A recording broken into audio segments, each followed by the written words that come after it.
ya diatur saja agak turun posisi fleksibel bersedia dulu ada apa-apa nggak apa-apa ada ramah tuh.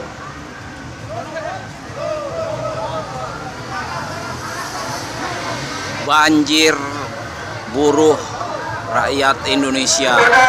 Peserta aksi dari elemen serikat buruh, serikat pekerja, elemen buruh tani mahasiswa. Assalamualaikum warahmatullahi wabarakatuh. Pelutus yang berbahagia, berjumpa kembali di Hasdin Mundika Channel. Kali ini kita akan mengetengahkan sebuah topik yang cukup menarik, yaitu yang sedang menjadi perbincangan banyak pihak. Yang kita tahu bersama pada tanggal 2 Maret yang lalu, ketika Pengadilan Negeri Jakarta Pusat memutuskan dan memenangkan Partai Prima dan menggugat KPU RI dengan menunda pemilu sekitar 2 tahun, 4 bulan dan 7 hari. Sehingga pemilu yang selayaknya harus dijalankan pada tanggal 14 Februari 2024 ditunda menjadi bulan Juli 2025. Pelutus yang berbahagia, hal menarik ini kita lihat bahwa ada beberapa pihak mungkin yang diuntungkan dengan adanya penundaan pemilu, namun banyak pihak juga yang merasa sangat dirugikan. Yang pasti penundaan pemilu itu sudah dikatakan oleh beberapa pihak termasuk pakar hukum itu sudah jelas-jelas melanggar konstitusi. Beberapa pihak yang bersuara sangat keras seperti kita ketahui yaitu Mahfud MD, Yusril Ijra Mahendra, Bapitri, dan kemudian pakar hukum tata negara dari Universitas Andalas Padang, seperti itu.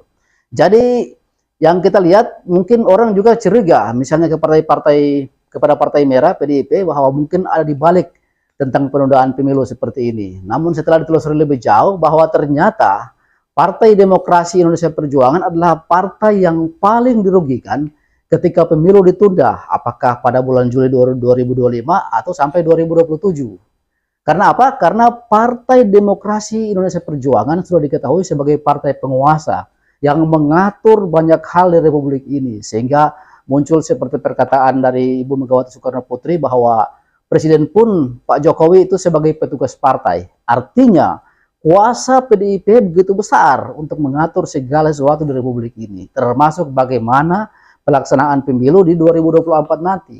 Nah, ketika pemilu sampai ditunda, misalnya terjadi sampai 2025 atau 2027, seluruh telunjuk masyarakat akan mengarah kepada Partai Demokrasi Indonesia Perjuangan.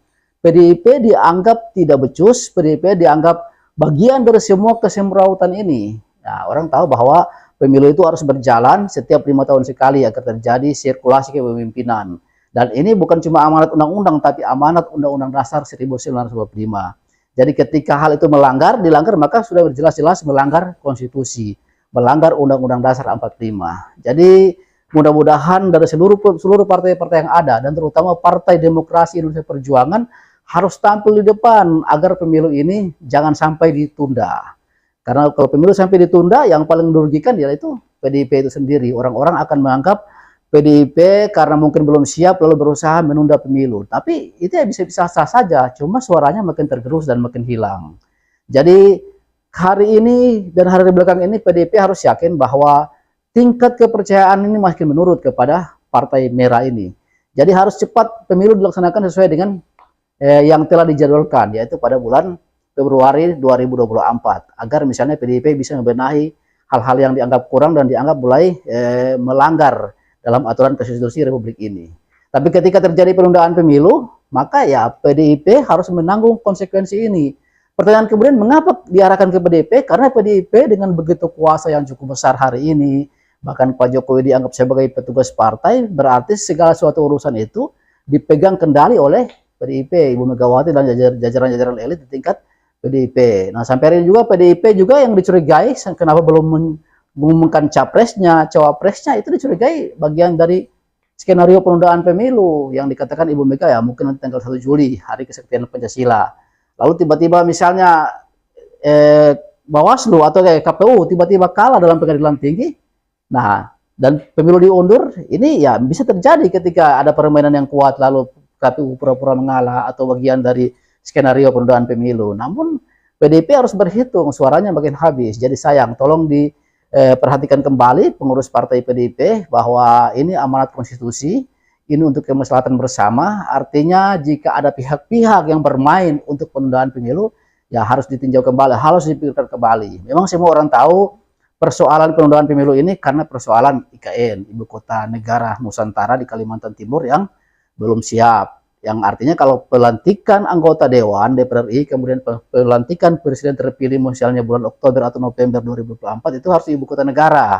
Nah, Ibu Kota Negara saat ini ya masih banyak gundukan-gundukan tanah, dan dalam waktu 1-2 tahun itu tidak mungkin untuk membangun begitu cepat. Misalnya yang bangun gedung-gedung MPR, DPR, kemudian menteri-menteri itu masih sangat susah. Tapi mungkin bisa ada cara-cara lain lah. Ini dalam kondisi yang bisa dianggap kondisi-kondisi krusial yang bisa menjadi mahfum bersama seluruh anak bangsa ini. Itu bisa diatur ketimbang bagaimana harus menunda pemilu. Jadi judul dari video kali ini bahwa ketika penundaan pemilu terjadi, maka seluruh telunjuk masyarakat Indonesia itu akan mengarah ke PDIP. Dan PDIP adalah partai yang paling dirugikan ketika pemilu sampai ditunda. Suaranya akan tergerus dan bahkan mungkin akan turun lebih dari setengah. Ini bisa dibuktikan ketika ini terjadi. Mungkin PDIP merasa ini biasa-biasa aja, kalau ditunda pasti rakyat diam. Ini kan uji coba dengan mahkamah putusan dari Pengadilan Jakarta Pusat itu tidak ada riak-riak, ternyata riak-riaknya besar. Itu orang sampai minta Pak Presiden Jokowi harus bersuara. Kemudian orang surya kepada KPU bermain dan lain-lain. Seperti itu. Jadi semoga PDIP sebagai partai penguasa hari ini bisa bijak untuk melihat ruang-ruang ini. Jangan sampai di pengadilan negeri lagi, pengadilan tinggi KPU kalah atau seolah-olah kalah. Nah, ini bisa membuat riak-riak yang besar dan mungkin bisa membuat chaos bangsa ini. Jadi pelotus yang berbahagia, semoga tayangan ini bermanfaat. Billahi taufiq wal hidayah. Wassalamualaikum warahmatullahi wabarakatuh. Kina tahu.